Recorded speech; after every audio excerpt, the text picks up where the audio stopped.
it's funny, isn't it? Because you get married and all that because you love your partner and want to spend your life together.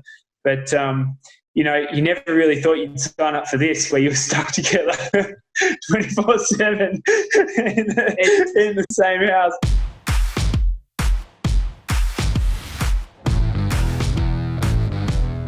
All right, today we're catching up with a pro cyclist, pro triathlete, and we want to find out if he's got other skills that could make him a professional in other sports. Cameron Wurf, thanks for taking the time. Pleasure. Something I've got plenty of at the moment, as ideally we all do if we're doing the right thing. Yeah. Yes, stay at home. That's the topic. Where's home for you right now? Andorra. Yeah, we're basically smack bang in the bung fight right here. We've got a border to France and a border to Spain, so they've well and truly shut the gates. And I've heard rumours that they're thinking about putting a roof over Andorra as well in case they start a war, so we don't have to go outside. Oh, that's nice of them. That's perfect. Yeah. How did they, what are their rules? I know France is pretty much locked down. I'm in Girona in Spain, so I'm in the apartment 24. How's it in Andorra? Oh, yeah, you're not far from us then. It's the same. We were probably, it was pretty crazy actually. I was out training. I was out running. I was doing like a 60K run. That's a lie. Obviously. 30, 35, couple of hours, but it's amazing. Like in 2 hours. So, I like to finish my runs at the gym and have a bit of a swim to shake the legs out. So, I was doing a bit of a pretty hilly run. It took me about 2.5 hours. And in the time, I had my swimmers on underneath, ready to go for my swim. The time my wife had dropped me off in town to start my run, and I did that and got back to the pool. They told me, look, you can't come in. We're shut. The country's shutting down in 20 minutes, basically. Like, they were quite dramatic about it. It was like a quarter to 12 or a quarter to 1. I can't remember the exact time, but it was literally like in 15 minutes we're shut, and that's it. And I was like, oh, for how long? We don't know, Cameron, maybe forever. And I was like, damn, that's pretty extreme. So I guess I can't swim then. And they sort of looked at me and realised I was joking. It just goes to show you how, we take for granted the way we've been able to freely just move around the world. I mean, my wife and I we travel around so much. I mean, we treat planes like catching a bus these days. I mean, there's nothing for us to travel across a few different continents in, a couple of weeks, and backwards and forwards and here, there and everywhere else. So, so anyway, but basically back to, we're same as you guys, probably even more extreme from the start. Regarding shops and also it sounds like here people actually do what they're told. So people actually don't go outside. We're probably very much like China in that regard. We all do as the rulers say. But from a cycling perspective, we were fine to ride the first day, but the freaking nimrods from bloody movie star, absolute boneheads, they all decided they'd go out on a nice big group ride, didn't they? So there was like 12 of them. Unfortunately, one guy from our team as well. We've got these bright orange training kits, and so he stuck out like a set of dog's testicles. And that photo went viral all through the Principality, and there was uproar about that and the danger. And so the sports minister just said, guys, you're an example for the area, and if something would have happened in that group and there was a big accident and all of you needed hospitalisation, that's a lot of pressure on the system. So we prefer that you don't go out and ride. And as a collective, I think there's 45 of us here. We were the ones that actually just said, no, look, we will not train. We as a group will stay inside and try and set an example. And also knowing that the guys in Spain run to the same orders, the guys in France soon would have followed. Italy, at that point, they could all ride outside, but now they're under the same orders. We felt that it was an opportunity because there was a big group of us in one spot to try and set a bit of an example, I guess, and just remind everyone that this problem's a lot bigger than us, and it's not about us riding our bikes. It's about trying to prevent the collapse of the health system. So how's training changed for you? Like, obviously you're inside, but did you change the volume? Are you still going full gas, or are you saying, hey, I got my wife here, nobody knows when this is over, I'm just resort to cake eating? Yeah, I mean, for starters, we've got no idea as to when we'll be racing again. I mean, I'm following a couple of sports, obviously, at the moment. I spoke to the team last night, and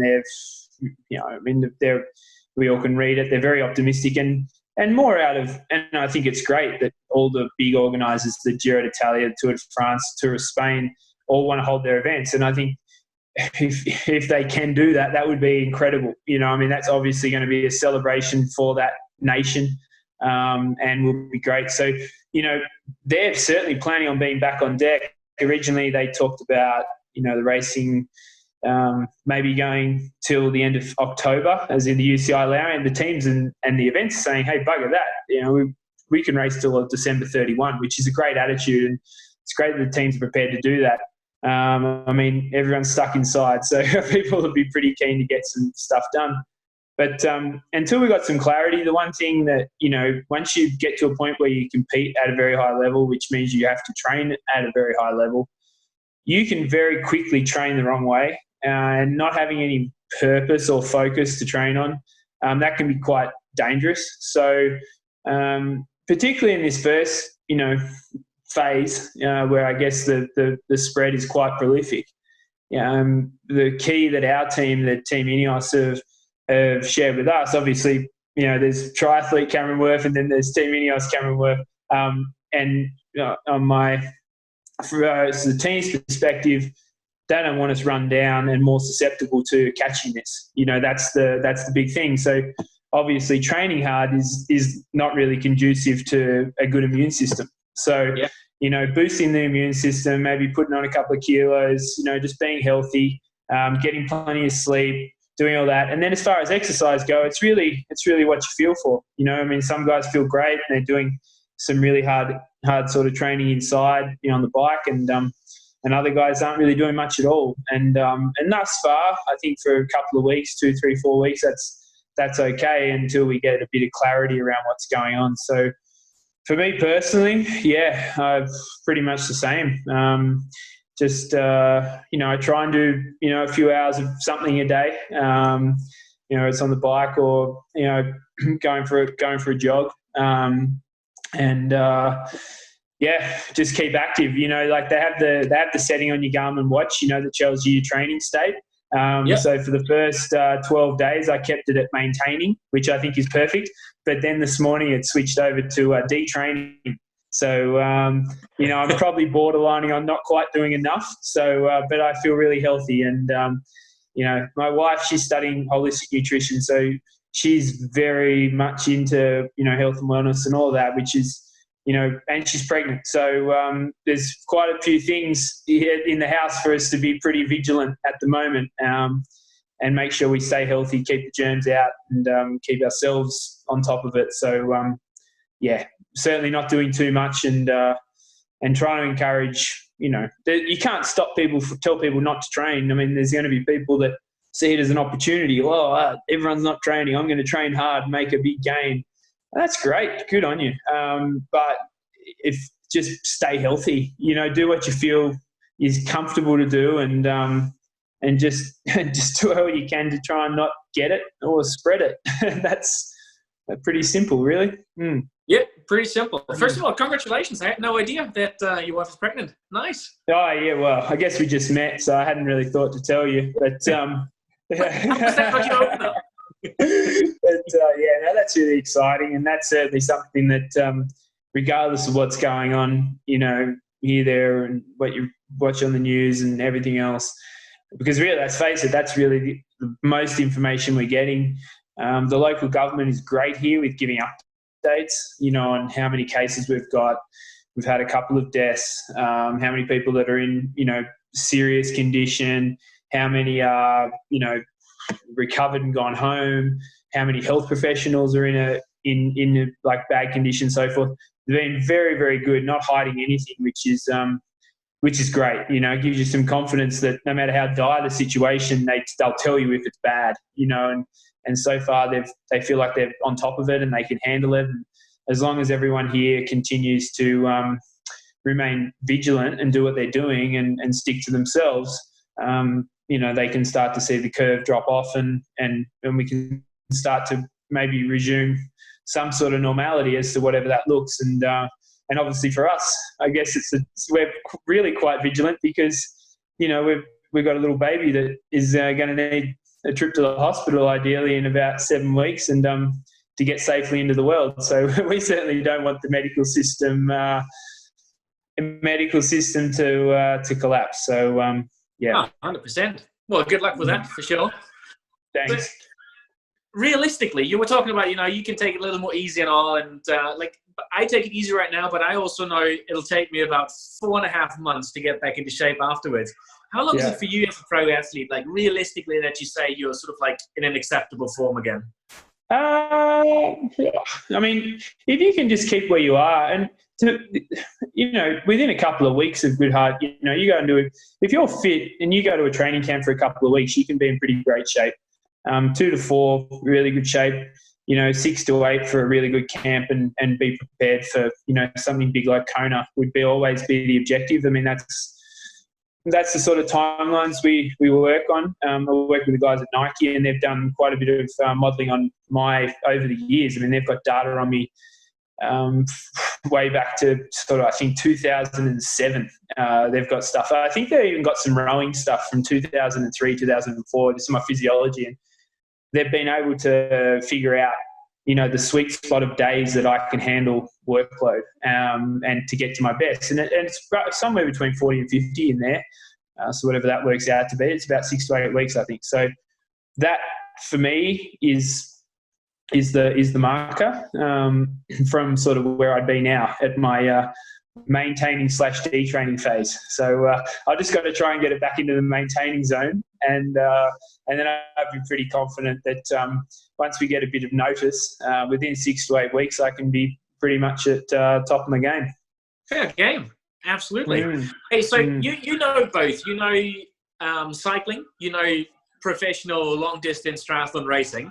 When you moved into long distance triathlon or added that to your portfolio, what surprised you the most about the sport, the training, like that? How bloody good they are, to be honest. You hear they get a lot of flack, triathletes, about they've sort of okayed everything, but I mean first couple of races I did as a professional, just sort of dabbling in it, thinking that I could be king crap. I got my ass handed. I mean, remember Lionel giving me an absolute walloping, let alone the run, but on the bike, the first time I raced as a professional. And then also in the first full I did as a pro, he was there again. He rode just as fast as me. I think I rode like a 4:04. I think he rode slightly quicker, but he got off and ran a 2:43 or 4. He broke the world record that day. It was in Arizona. But I was actually ahead of him. So in the swims, I actually was leading, but he came past me. I think he was 2 or 3 minutes behind off the bike. He passed me within 2 or 3K. And I'd trained full gas for that. That was the end of 2016. I sort of was planning on going and working in finance, to be honest. It was sort of like the last sort of sporty event I was going to do. I wanted to see if I could do the swim and the bike on Yarn's world record pace, just to see how it felt. And I had in the back of my mind, if I could be on pace, then I might think about learning how to run. But I didn't even bother running. I just went swimming full gas. I trained like I would train for a bike race. And I went and I was slightly quicker underneath his time, what he did in Wurf for the swim bike combined. But Lionel wasn't that far behind me either. And he went and ran, went 7:40 or something that day.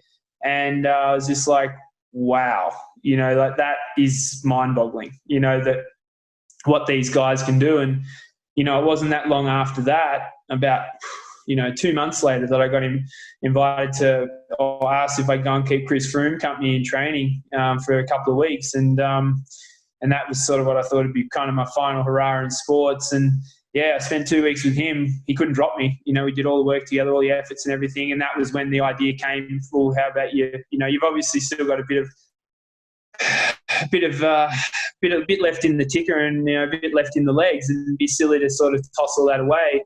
And I told my coach Tim Kerrison, who was there with us, and Froomey, that I love the idea of Ironmans. I thought it was a great sport, and And that was when we decided to have a real crack at it. And that's what we've been doing since 2017. But, just to put that in perspective, like a couple of months before, I'd had my, Lionel was just as strong as me on the bike and running a 2:40 marathon. Then here I am training with Chris Froome.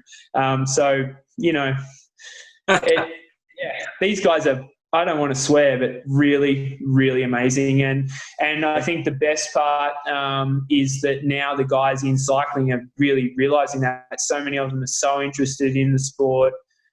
Since I've come back into the peloton, the amount of guys that have come and spoke to me, told me they follow Kona. So obviously they're all, they all know, they're all baffled about how amazing he looks, and, as a specimen in Girona, and it's like the Greek god down there. And it's great. And if I've been able to hopefully build that little bridge to get a little bit of, not that the guys want any respect, but we should all appreciate each other. We're all good in our own specific ways. And, so that's probably been the coolest thing for me, just realising how freaking good these guys are. It's awesome.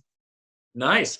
Coming back into the peloton, how was that? Like, you were in the peloton before, but like, were you the rookie again, or how did that feel? Yeah, it kind of felt like that. It was weird. I mean, 6 years is a long time to not race the World Tour, and you think that you spend all that time, a lot of that, thinking that you're pretty good because on the bike, because of who I train with, and obviously how the races pan out. You think you're pretty strong, and just realising the reality check of how specific that effort is compared to racing in the World Tour was humongous.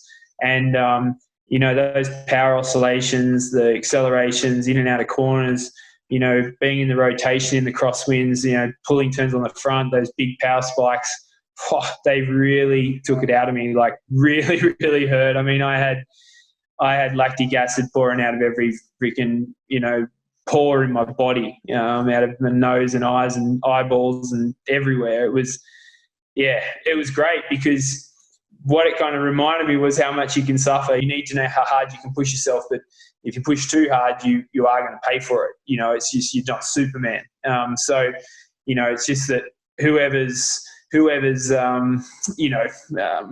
whatever that pace is, whoever has the highest pace at that level is always the guy that's going to beat everyone. And it's very much controlled. In a bike race, you've got to go as quick as the guy on the front. And that was quite an adjustment, probably more for the head than anything, because you're like, why are you going so fast? And then, you realise, well, that's right, you just got to suffer for a little bit, make the selections. And then, in a triathlon, you compare it to the swim, where you want to make that front pack, and sometimes you've really got to dig in to get the feet. And then once you get there, it settles down. And that's exactly what a bike race is like. So, yeah, it was cool. And the first day really hurt, and then that was just a one-day race. And then the next race I did was a small tour, as a week-long. First day of that really, really hurt. And then the second day was better. Third day was better. Fourth day, I was back, much closer to the front of the race than the back. So came back pretty quick. All the guys give me plenty of space in the peloton. Not one guy is like, get out of the way, triathlete or anything. Everyone's like, I don't know if it's that, or they're like, just give you plenty of space. No, everyone's great. I spend a lot of time at the front, always around the front of the race, and it was just sort of pretty seamless fitting back in, to be honest. But yeah, I was certainly much more excited than I was the first time I raced as a professional on my first, race with Cannondale in the World Tour. It was felt pretty special, because riding with Ineos, which used to be obviously Team Sky, it's the biggest team in the world, and everyone, it's pretty. It'd be struggle to find too many riders that don't say they want to be a part of that team, and to be in that team was I was like, wow, this is pretty awesome. So it's great to be back. I think there's certainly, the idea was for me to be there to sort of help the team and be able to fill in, when they needed someone, instead of them having to rearrange other riders' programs and so forth. I'm on call and I'm always in shape, so I can always do a decent job. We just, even in the first couple of races, we found a couple of things that are probably going to be extremely beneficial to when I go and race Ironman again. And and also the rate at which my legs readjusted to racing. We see there could be some, I could be able to do a little bit more as the year goes on for the team. So that's really exciting too. Very nice. Sounds like you're loving it. Absolutely. Oh, I do. I mean, I hate. I mean, I'm a team. I love team stuff. I love team sport. And this is going to sound so stupid because I'm kind of saying the complete opposite. But I hate being pigeonholed like every sort of one. I've always wanted to be a bit different. But I feel I am the best teammate you could ever have. I mean, if I'm on your team, you are going to get everything I've got and everything else that I can find to give to, for the betterment of the team, no matter what sport it is that I'm playing. I always cherish, I've really lived by, a player that makes a team great is certainly much more valuable than just a great player. And that's the mentality. In rowing, I always wanted to be the weakest guy in the crew. So if I was as best that I could be and I was the weakest guy, that meant everyone else had to be better and we'd have a great crew. That's always been my philosophy. But for some reason, on the other hand, I've always wanted to be a bit different. I haven't liked being part of the collective, and I guess that's sort of why I struggled a bit in rowing. Wanted out of that, got into cycling, and then kind of just ended up being just another cyclist. I really didn't like that, so I wanted to get out of that. And then obviously getting into triathlon was a little bit different because you very much do it your own way, and I've been able to come into triathlon my own way, and that's been rewarding for me. I've got better. It's a sport that, what Jan does is not going to work for me. Maybe some of the things I do might work for him. I don't know. But, in general, we're all going to do different things. Sebi and Dave McNamee, the guys, we're all completely different animals. And so that's probably been what's really made me love triathlon, and also being able to train with the guys on the road, spend so much time with like Froomey and G particularly, young Pavel Sivakov now, he lives here in Andorra. I spend, do most of my training with him because he's also coached by Tim Kerrison. And that's been enough of a difference, I think, that it's made me feel like I'm doing something a bit unique. So to now be competing at the highest level of two sports at the same time, that's a dream come true. That's sort of, as a kid, you grow up I wanted to do everything. I wanted to play golf. I wanted to I wanted to race MotoGP. I wanted to drive Formula One. I wanted to be a pro surfer.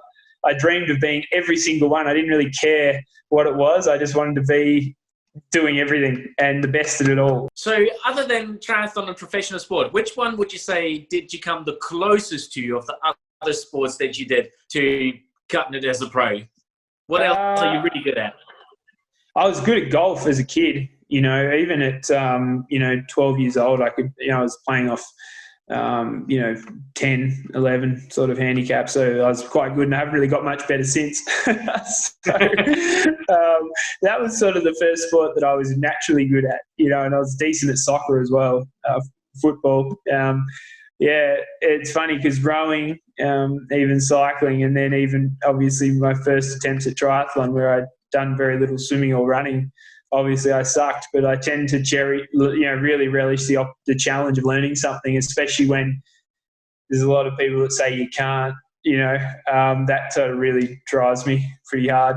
But the sports that I pick up easily, I don't tend to have as much interest in or as much drive.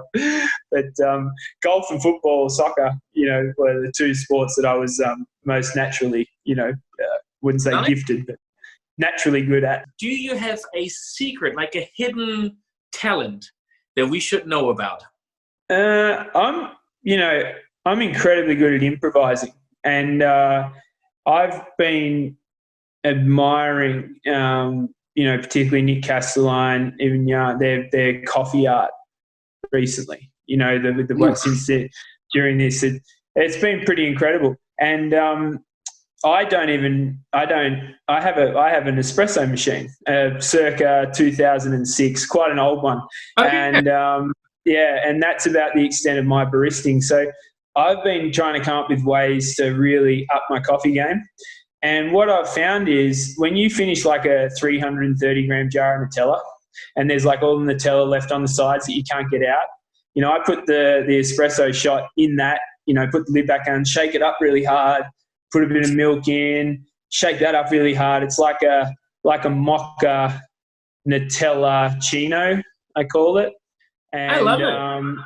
It's pretty amazing. Yeah. So that's, at the moment, that's my hidden talent. So you're stuck in a house with your wife who's given birth in 7 weeks, like hormones involved. Yeah. Are you at that point yet where she blames you for turning on the water too loud and things like that, or not yet? No. It's funny because since we met, we've spent a lot of time together. We met in LA. We lived together there, and then 2017 was that was sort of the first year I had a real crack at this. So we were traveling around a lot. So we spent a lot of time together in some very small confined places, and now we love it here. I actually met Fallon. I met her in Aspen. So she's from a mountain town, and she loves here in Andorra. Like this time last year, when she wasn't pregnant and we didn't have the coronavirus buzzing around, this time of the year I'd walk outside, get on my bike, go left, and she'd walk a couple hundred meters up the road, get on the gondola and go snowboarding for the day. So yeah, we have a great life here. We love it here, and we never have any issues. We're lucky. Jan said it this morning, checking in with German television. He doesn't really expect to be racing this year anymore. From my side, I don't really expect to be working this year anymore. So we'll see. Yeah. We'll all be back in 2021. Yeah. But I mean, that's it. And if they can come back online, I would love to see them focus on the local events. Ironman Barcelona, Ironman Nice. I mean, if say the situation is that the quarantine is lifted, but the borders are still shut, in theory, Jan and I could race each other in Barcelona, and I guarantee you get a huge amount of interest in that.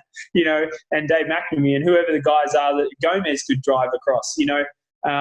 And there's some great things they could still do if they could get some racing in before the end of the year without having to. I mean, Kona's the one race that we have to travel halfway around the world, literally.